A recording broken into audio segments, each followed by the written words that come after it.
paper plate, o diba? So, at syempre, gumamit tayo ng hot glue gun.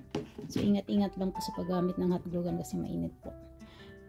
Mapasok po kayo. So, ayan. Tuloy-tuloy lang po natin. Then, the rest, makita nyo po ang finish ng ating shield. So, ayan guys. Natapos na natin. Nag-glue na natin yung ating cover. At ngayon naman, tatakpan natin yung ating ayan, para hindi makita yung nasa ilalim, yung mga tape. So, ito po, yung kinat ko pong cardboard. Same. Ganyan. Ganyan lang po. Tapos, i-hot glue gun. Hot glue po natin yan. So, ayan guys. Inuna muna natin yung mga side na cover.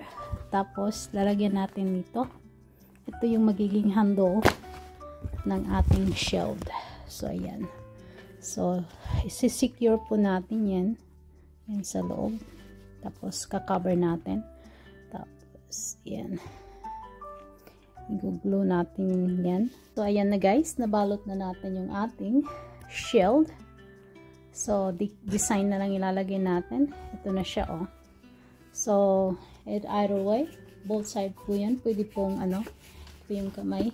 Ito po yung para sa, sa hawakan. Ayan guys, dinikit na natin yung ating side ng ating shield. So this time yung side naman yung ilalagyan natin ng disenyo. Ayan, tuloy-tuloy lang natin. So hanggat maaari, huwag po nating gugupitin muna para sigurado po tayong kasya po yung ating i-design. Kasi ating gold leaf. Ayan. So, yung side na po muna, ganito, para sure po na kasya po. Mahirap pong ulit-ulitan. So, ayan. Ganyan lang po muna.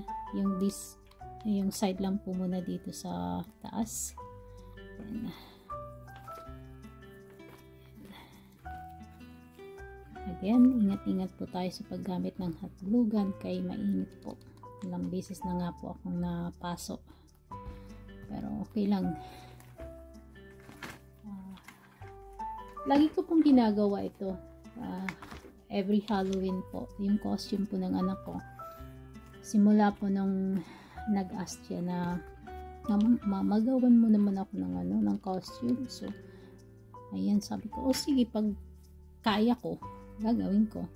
Pero syempre, search po muna ako. Ano yung costume niya gusto niya. Tapos, search ko po muna. So, lahat po ng ideya, makikita niyo po. Alam niyo naman ngayon, madali na po yung through internet or online. So, punta lang po kayo ng Pinterest. So, ayan So, hindi ko po ina-endorso pero doon po ako kumukuha ng mga ideya po. Thanks talaga sa mga natin, sa mga DIY genius na gumagawa ng mga costume na pinopost nila sa Pinterest. So, ayan. Doon ko po ito nakuha yung mga ideya. Pero hindi ko po ginaya yung nila, kundi tinitingnan ko po kung ano po ang pwedeng gamitin, paano po gawin, or ano nga ba ang pwede. Doon po ako kumukuha ng ideya. Pero most of the time, hindi ko po ginagaya yung nila kasi masyado pong po yun. Mahirap kasi. So, kung ano na lang po yung ideyang dumating or pumasok sa isip ko. Kaya, yun. So far, lumalabas naman na gusto ng anak ko. So, ayan. Yung dating costume ng anak ko nung last year is Zina. Papakita ko po sa inyo yung yung costume na yan. So, this time po is si Athena siya. Ayan. Yan Ito yung costume ni Athena. The Greek mythology. Ayan. So, malapit na. Matatapos na din.